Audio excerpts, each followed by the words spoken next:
होला ताहेकाना teachers day main दो माचेत महा नवा बाबते स्कूल खने एतहब कते ट्यूशन सेंटर करे हो माचेत महा माना बातावरेना कमी होरा हुई कना आर ओंका गे माचेत महा बाबते मित कमी होरा खन ओरा रुवर ऑक्तो ट्रेना ठोकरते गेल चानाचरन पठवकिन गयगोरा कना अते मा हिले तारासिंह बेड़ा नौ घटन दो घटाव कना उत्तर दिनाजपुर जिला रेना चोपड़ा थनोत रेना धूमडांगा रेल स्टेशन सुसुपुर टोठारे आ नवा घटन रे नित ओना टोठारेन हर को मुद्रे दुख रेना मोहर मेना आकादा ओना टोठारे मित हर ठेन खन बाडा ᱧᱟᱢ आकाना जे बारिया पठवकिन गयकुरा काना आर उनकेना नितुम दो आसिफा खातून आर नुरासा खातून आर बाना हरा ओरा तो चोपड़ा थाना रेना बामकोच टोठारे।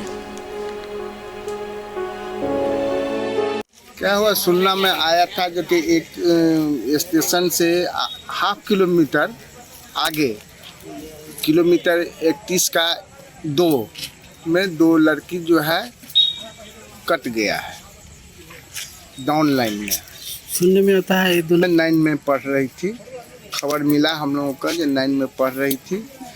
उसके बाद ये लोग जो ले आए थे इनके घर में आए, घर में आकर के वो दोनों का फोटो लिए। बहुत दुखित घटना है। हाँ फिर ये जीआरपी का ले जाएंगे इनको और कदम तला मेडिकल।